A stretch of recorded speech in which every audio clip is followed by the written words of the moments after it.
Bonjour, alors dans cette vidéo nous allons voir les éléments indispensables sur les atomes, les premiers éléments que l'on voit.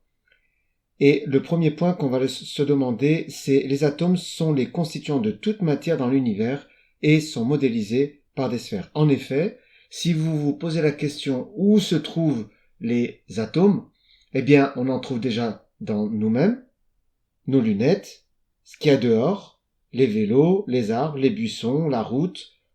Tout est constitué d'atomes, et donc tout ce qui est sur Terre est constitué d'atomes, mais également tout ce qui est dans l'univers. Donc la réponse est très simple à où trouve-t-on des atomes? Eh bien on en trouve de partout. Voilà.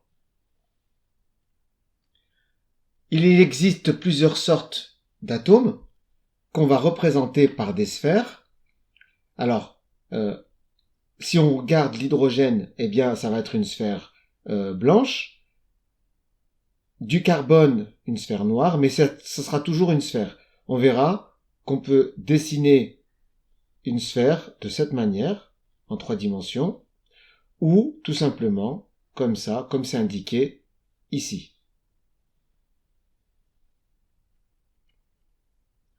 Une molécule est composée de plusieurs atomes, et pas nécessairement tous identiques. Exemple, si je regarde cette molécule-là, elle est bien constituée de 2 atomes identiques, très bien, on verra ce que c'est juste après.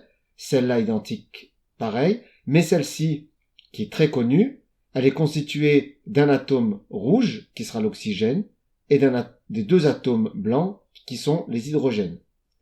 Autre molécule très connue, celle-là, le dioxyde de carbone. Une molécule de dioxyde de carbone est constituée d'un atome d'oxygène, d'un atome de carbone et d'un atome d'oxygène, dans cet ordre précis. Donc, ce n'est pas nécessaire d'avoir tous les mêmes atomes. Exemple, ces deux-là. Il existe différents moyens pour représenter les atomes, soit par des lettres, exemple le carbone, un C, N, l'azote, O, l'oxygène, ou alors quand ce sont des molécules, H2O que vous connaissez tous. Et on peut représenter des dessins, c'est-à-dire les sphères dont je vous ai parlé, d'une certaine couleur. Ou alors, pour représenter ça en manipulation, on utilise des petites maquettes comme celle-ci pour former des grosses molécules comme ça, ou comme ça, ou même plus simple comme celle-ci. Enfin, bien se dire que la couleur qu'on utilise ici, qu'on a introduit précédemment, ça n'a pas de réalité physique. C'est-à-dire que dans la réalité, les atomes ne sont pas colorés comme ça. Ce sont des particules qui sont très petites et qui ne sont pas colorées. Nous, on les colorie simplement pour nous aider dans la représentation.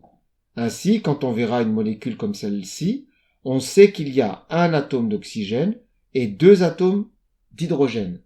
Voilà, j'espère que cette vidéo t'a plu. N'hésite pas à mettre un pouce vers le haut pour m'encourager à poursuivre, à t'abonner si ce n'est pas déjà fait, et activer la cloche pour être informé des nouvelles vidéos. Allez, bon courage!